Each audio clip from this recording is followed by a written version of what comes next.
नमस्कार दोस्तों, मैं हूं आगम सिंह सिसोदिया। जैसलमेर राजस्थान में आप सभी का स्वागत है। आज हम देखने जा रहे हैं भारत पाकिस्तान बॉर्डर को, जो कि रेगिस्तान के बीच में स्थित है। यहाँ पर कुछ और प्रसिद्ध स्थान हैं जो कि हैं तनोट माता मंदिर और लोंगेवाला वॉर मेमोरियल, जिन्हें भी देखा जा सकता है। तो आइए मिलकर एक्सप्लोर करते हैं इन प्रसिद्ध स्थानों को। हमारे जैसलमेर टूर की शुरुआत होती है जैसलमेर रेलवे स्टेशन से, क्योंकि जैसलमेर हम पहुंचे हैं बाय ट्रेन। लेकिन अगर आप चाहें तो जैसलमेर आप बाय फ्लाइट भी आ सकते हैं। यहाँ पर कई बड़े शहरों से फ़्लाइट आती है।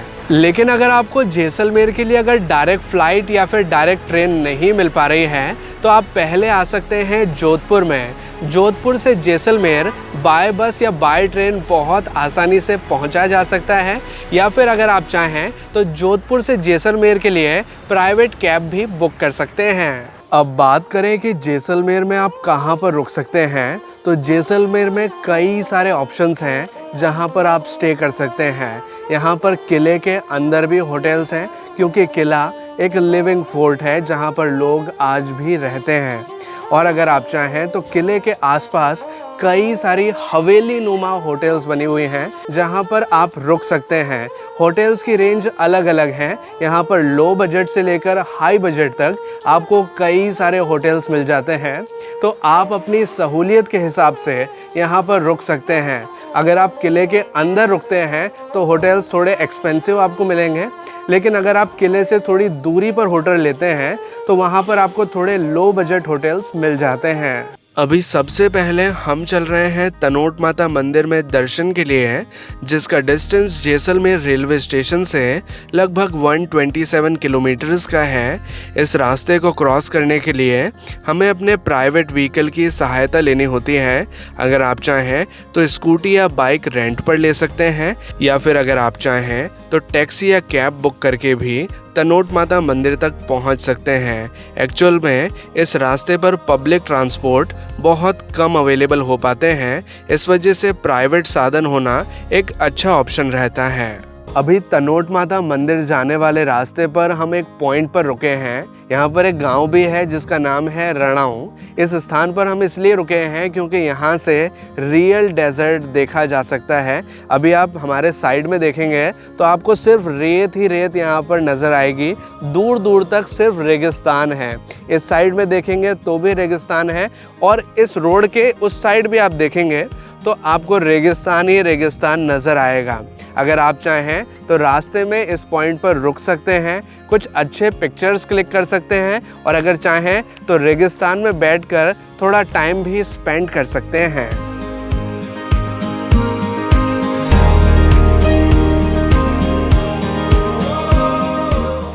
अब तनोट माता मंदिर के पास में हम पहुंच चुके हैं। यहाँ तक पहुंचने में हमें लगभग 2 घंटे का समय लगा है। तनोट माता मंदिर के टाइमिंग्स के बारे में बात करूँ तो वो यहाँ पर बोर्ड पर मेंशन किए गए हैं।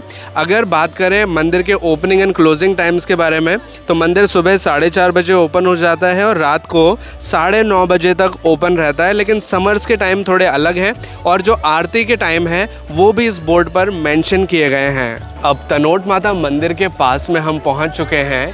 ये है मुख्य मंदिर माता का। तनोट माता मंदिर के इतिहास से जुड़ी कुछ जानकारी मैं आपके साथ शेयर करना चाहूँगा।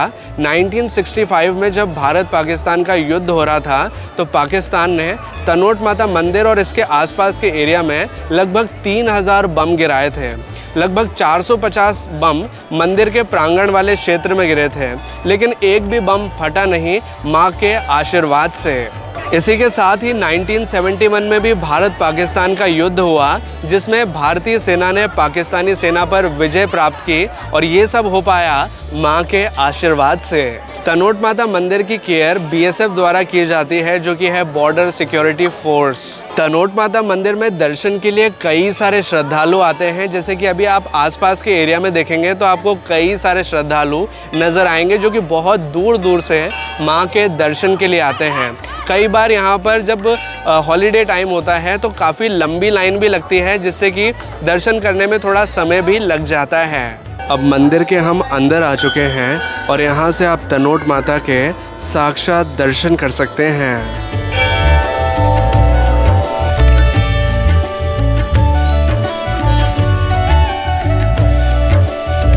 मंदिर के अंदर आज भी न फटने वाले बम रखे हुए हैं जो कि पाकिस्तान ने इंडिया पर चलाए थे, जिन्हें भी यहाँ देखा जा सकता है।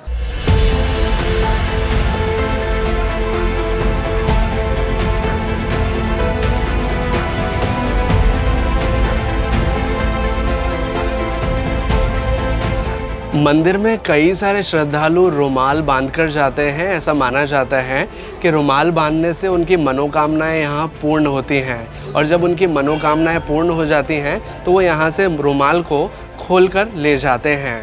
तनोट माता मंदिर के पास में ही एक ऑफिस बना हुआ है जहाँ पर बॉर्डर पर जाने के लिए निःशुल्क पासेस मिलते हैं। अगर आप भारत पाकिस्तान के बॉर्डर को देखना चाहते हैं, वहाँ जाना चाहते हैं, तो निःशुल्क पास आप यहाँ से ले सकते हैं।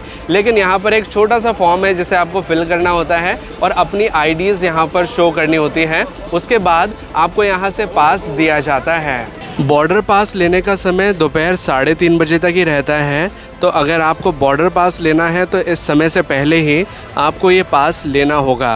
तनोट माता मंदिर के बाहर एक लोकल मार्केट है जहाँ पर कई सारी खाने पीने की दुकानें हैं। अगर आप चाहें तो कुछ फूड आइटम्स यहाँ से ट्राई कर सकते हैं। मंदिर के बाहर कई सारी ऐसी दुकानें हैं जहाँ पर इंडियन आर्मी जैसी पोशाक भी मिलती है, जिसे भी अगर आप चाहें तो यहाँ से परचेज़ कर सकते हैं। अब तनोट माता मंदिर में दर्शन करने के बाद हम चल रहे हैं भारत पाकिस्तान बॉर्डर के लिए, जिसका डिस्टेंस तनोट माता मंदिर से लगभग 20 से 25 किलोमीटर्स का है।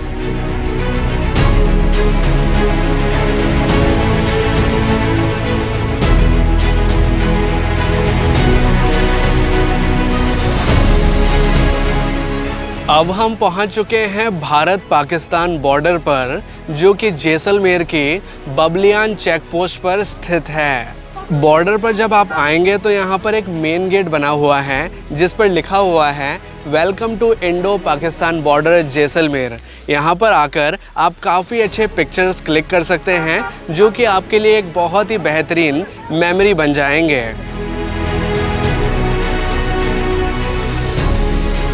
अब हम बॉर्डर के 0 पॉइंट पर खड़े हुए हैं जहां पर एक पोल है जिस पर लिखा हुआ है ये है इंडिया और इस साइड है पाकिस्तान। यानी कि आप यहां से देखेंगे तो इस साइड आपको फेंसिंग नज़र आएगी, फेंसिंग के उस पार है पाकिस्तान और अभी हम हैं इंडिया में।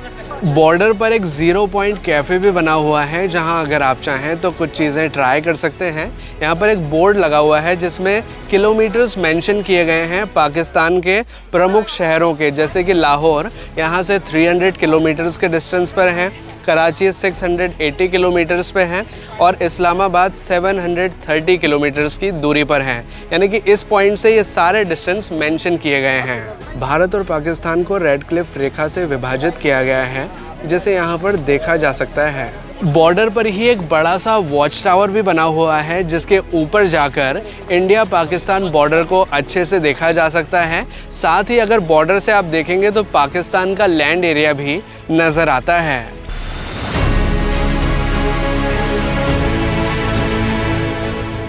अब वॉच टावर के ऊपर हम आ चुके हैं और यहाँ से जो नज़ारा नज़र आता है उसे आपको दिखाना चाहेंगे। यहाँ पर आप दूर देखेंगे तो आपको इंडिया की चेक पोस्ट नज़र आएगी जिसका नाम है बबलियान चेक पोस्ट। इसके बाद नज़र आएगा आपको एक ब्लैक कलर का गेट जो कि बॉर्डर गेट है और उसके बाद नज़र आती है रेड क्लिफ रेखा और उसके बाद अगर आप देखेंगे तो आपको नज़र आएगी पाकिस्तान की चेक पोस्ट। कुल मिलाकर यहाँ से भारत पाकिस्तान की जो सीमा है उसे अच्छे से देखा जा सकता है। जो पूरी फेंसिंग हो रही है, जो तारबंदी हो रही है, उसका नज़ारा भी प्रॉपर्ली नज़र आता है।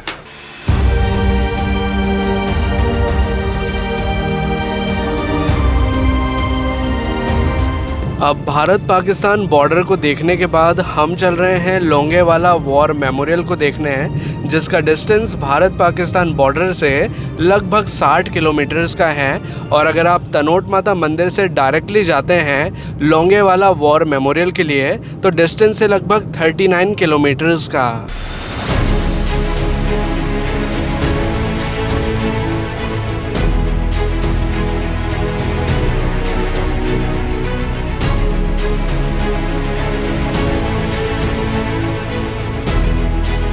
अब अब हम पहुंच चुके हैं लोंगेवाला वॉर मेमोरियल पर, जिसे लोंगेवाला युद्ध स्थली भी कहा जाता है, क्योंकि 1971 के दौरान भारत पाकिस्तान का युद्ध यहीं पर हुआ था। लोंगेवाला वॉर मेमोरियल पर कई सारे फ़ोटो पॉइंट्स बने हुए हैं, जहां पर आप काफ़ी अच्छे पिक्चर्स क्लिक कर सकते हैं।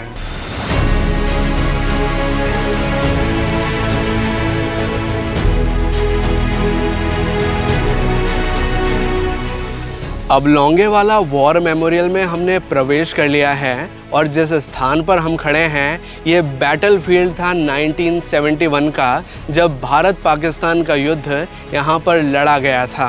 युद्ध के दौरान लोंगेवाला चेकपोस्ट पर हमारे देश भारत के केवल 120 सैनिक ही तैनात थे और पाकिस्तानी थे 2000 से भी ज़्यादा, और उनके पास थे 40 टैंक्स, जिनका बहादुरी से सामना किया हमारी भारतीय सेना ने। इस बैटल ग्राउंड पर कई सारे बंकर्स बने हुए हैं, जहां पर वीरता से भारतीय सैनिकों ने पाकिस्तानियों का सामना किया था। बैटल फील्ड में अभी हम चल रहे हैं एक बंकर को देखने, जिसे भारतीय सैनिकों ने 1971 के युद्ध के दौरान यूज़ किया था। हालांकि अभी इसे एक मॉडल के रूप में तैयार कर दिया गया है, लेकिन इस बंकर से यह आइडिया लगाया जा सकता है कि 1971 के युद्ध के दौरान भारतीय सैनिकों ने किस तरह से पाकिस्तानियों का सामना किया था। आपने एक फेमस फिल्म देखी होगी जिसका नाम है बॉर्डर, वो इसी स्थान और इसी घटना पर आधारित है। बैटल फील्ड पर कई सारे ऐसे व्हीकल पड़े हुए हैं जो कि इंडो पाकिस्तान युद्ध के दौरान डिस्ट्रॉय हो गए थे।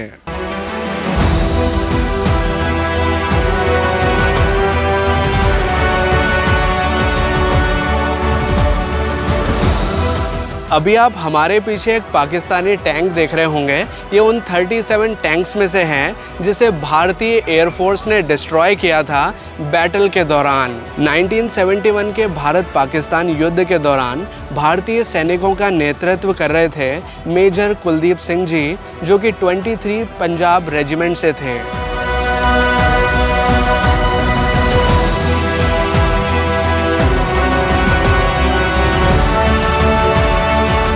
अभी जो आप हमारे पीछे एक टैंक देख पा रहे होंगे, ये पाकिस्तानी टैंक है जिसे इंडियन आर्मी द्वारा कैप्चर किया गया था युद्ध के दौरान।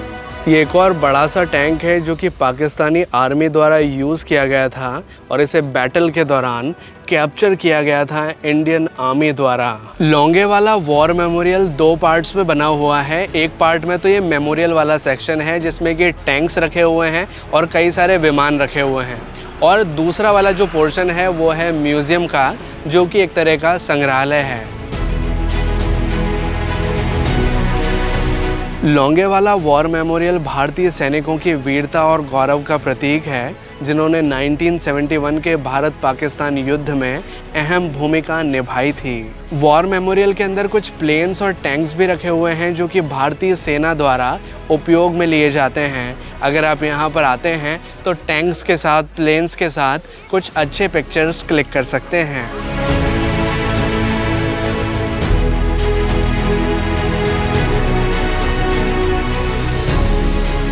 1971 के भारत पाकिस्तान युद्ध में भारत की विजय हुई थी और इसका श्रेय जाता है उन 120 जवानों को और साथ ही एयरफोर्स को, जिन्होंने डटकर दुश्मनों का सामना किया था। 1971 के भारत पाकिस्तान युद्ध के दौरान भारतीय सोल्जर्स को बहुत ज़्यादा परेशानी का सामना करना पड़ा। ऐसा इस वजह से था क्योंकि 1971 के दौरान इंडियन एयरफोर्स के पास इतनी ज़्यादा टेक्नोलॉजी नहीं थी कि रात के टाइम पर भी वो एयरप्लेन्स को, फाइटर प्लेन्स को फ्लाई कर सकें। दैट्स वाई उन्हें सुबह होने का इंतज़ार करना पड़ा और इस वजह से इंडियन सोल्जर्स को काफ़ी प्रॉब्लम आई थी। लोंगेवाला वॉर मेमोरियल पर कुछ इस तरह की जीप राइड भी कराई जाती है जिसका शुल्क लगता है 50 रुपीज़ पर पर्सन का। लोंगेवाला वॉर मेमोरियल को अगर आप बाहर से देखना चाहते हैं तो इसका कोई भी टिकट शुल्क नहीं लगता है, लेकिन अगर आप यहाँ के म्यूज़ियम को देखना चाहते हैं जहाँ पर एक छोटी सी फिल्म भी दिखाई जाती है तो इसका टिकट शुल्क लगता है 60 रुपीज़ पर पर्सन का। और ये जो वॉर मेमोरियल है ये सुबह से शाम तक ओपन रहता है, आप इसे देखने आ सकते हैं। अब वॉर म्यूज़ियम के अंदर हमने प्रवेश कर लिया है। यहाँ पर वॉर के कई सारे पिक्चर्स लगे हुए हैं और सैनिकों द्वारा यूज़ किए जाने वाले उपकरण और वाटर बॉटल्स यहाँ पर संग्रहित करके रखी हुई हैं। इस म्यूज़ियम में कई सारे पिक्चर्स ऐसे भी हैं जिसमें डिस्ट्रॉयड टैंक्स को दर्शाया गया है। जो पाकिस्तानी सेना के टैंक्स थे जिन्हें डिस्ट्रॉय किया गया था, उनके रियल पिक्चर्स भी यहाँ लगे हुए हैं।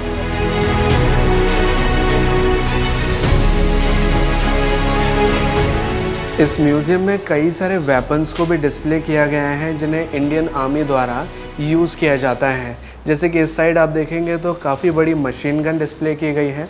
जो बड़ी बड़ी बुलेट्स होती हैं जो कि अलग अलग गन्स में यूज़ की जाती है, वो यहाँ डिस्प्ले की गई हैं। और साथ ही आप देखेंगे जो बड़ी बड़ी साइज़ की मशीन गन्स हैं वो यहाँ पर हैं, रॉकेट लॉन्चर्स हैं। लोंगेवाला वॉर म्यूज़ियम के पास में ही एक थिएटर हॉल भी बना हुआ है जहाँ पर सेम टिकट में आपको एक मूवी भी दिखाई जाती है जिसका ड्यूरेशन है 15 मिनट्स का। इस मूवी में लोंगेवाला वॉर को दिखाया गया है कि वॉर हुई कैसे थी, कैसे इंडिया ने पाकिस्तान पर विजय प्राप्त करी थी, वो सारा का सारा विवरण मूवी में शो किया जाता है। लोंगेवाला वॉर मेमोरियल को अगर आप अच्छे से देखना चाहते हैं तो इसे देखने में आपको लगभग 1 से 1.5 घंटे का समय लगेगा, जिसमें कि आप पूरे मेमोरियल को और म्यूज़ियम को अच्छे से देख पाएंगे।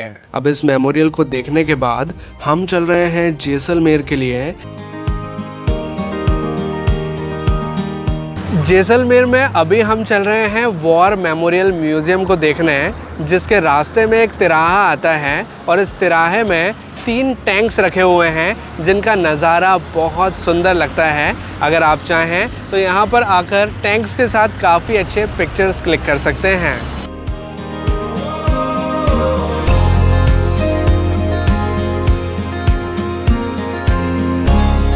जैसलमेर में अब आ चुका है जैसलमेर वॉर म्यूज़ियम, जिसका डिस्टेंस जैसलमेर रेलवे स्टेशन से लगभग 11 किलोमीटर्स का है और ये जोधपुर से जैसलमेर जाने वाले मार्ग पर पड़ता है। तो अगर आप जोधपुर से जैसलमेर बाय कैब आ रहे हैं तो उस दौरान भी आप इस म्यूज़ियम को एक्सप्लोर कर सकते हैं। वॉर म्यूज़ियम को देखने का टिकट चार्ज लगता है 75 रुपीज़ पर पर्सन का, और आप यहाँ पर गाइड भी ले सकते हैं जिसका चार्ज लगता है 100 रुपीज़ का।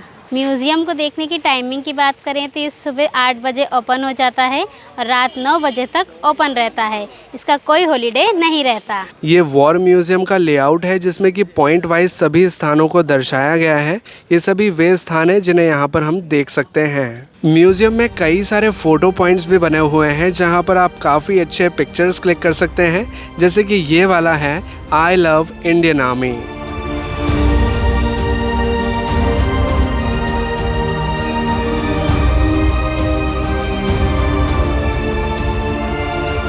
ये म्यूज़ियम इंडियन आर्मी के प्राइड को दर्शाता है। इस म्यूज़ियम में इंडियन आर्मी से जुड़ी कई सारी चीज़ें देखने मिलती हैं, जैसे कि यहाँ पर आप देखेंगे तो कई सारे टैंक्स आपको नज़र आएंगे।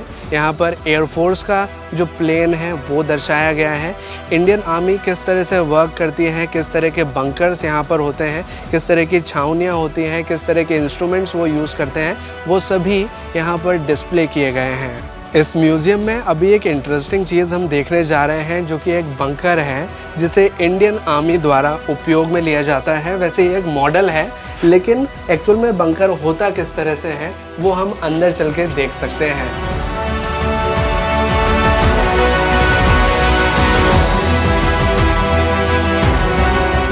अब बंकर के अंदर हमने प्रवेश कर लिया है। बंकर के अंदर कुछ इस तरह की विंडोज़ होती हैं और ये बंकर ज़मीन के अंदर होता है जहाँ से सैनिक दुश्मनों पर नज़र रखते हैं, निगरानी रखते हैं। और यहाँ पर अगर आप चाहें तो कुछ इस तरह से पोज देकर पिक्चर्स भी क्लिक कर सकते हैं, क्योंकि जो डमी गन्स हैं वो यहाँ रखी गई हैं। जो हेलमेट्स इंडियन आर्मी द्वारा यूज़ किए जाते हैं वो भी यहाँ रखे गए हैं। ये म्यूज़ियम 1965 और 1971 के दौरान हुए भारत पाकिस्तान के युद्ध में भारतीय सैनिकों की वीरता और गौरव को दर्शाता है। इस म्यूज़ियम में अभी जो आप टैंक देख रहे हैं ये पाकिस्तानी टैंक है जिसे इंडियन आर्मी ने कैप्चर किया था 1965 और 1971 के युद्ध के दौरान। इस म्यूज़ियम में और भी कई सारे टैंक्स रखे हुए हैं जिन्हें इंडियन आर्मी द्वारा उपयोग में लिया जाता है। अगर आप चाहें तो इन टैंक्स के साथ भी काफ़ी अच्छे पिक्चर्स क्लिक कर सकते हैं। म्यूज़ियम के अंदर ही एक ग्रेनेड थ्रोइंग पॉइंट भी बना हुआ है जहां अगर आप चाहें तो ग्रेनेड को थ्रो कर सकते हैं। वहां सामने टारगेट्स होते हैं और यहां पर आप टेस्ट कर सकते हैं कि आपका निशाना किस तरह का है। ओह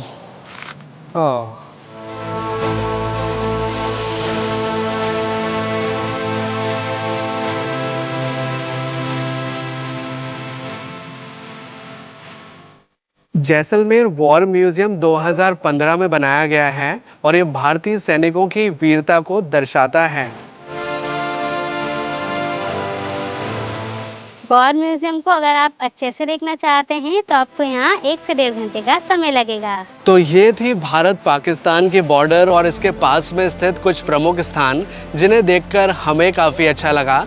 आपको ये अनुभव कैसा लगा कमेंट करके ज़रूर बताइए। अगर आपको ये वीडियो अच्छा लगा है तो प्लीज़ वीडियो को लाइक कीजिए, इसे शेयर ज़रूर कीजिए अपने दोस्तों और अपने फैमिली मेम्बर्स के साथ। और अगर आपने चैनल अभी तक सब्सक्राइब नहीं किया है तो प्लीज़ चैनल को सब्सक्राइब कीजिए, बेल आइकन को दबाकर ऑल पे प्रेस कीजिए ताकि इसी तरह के वीडियो नोटिफिकेशंस आपको आगे भी मिलते रहें।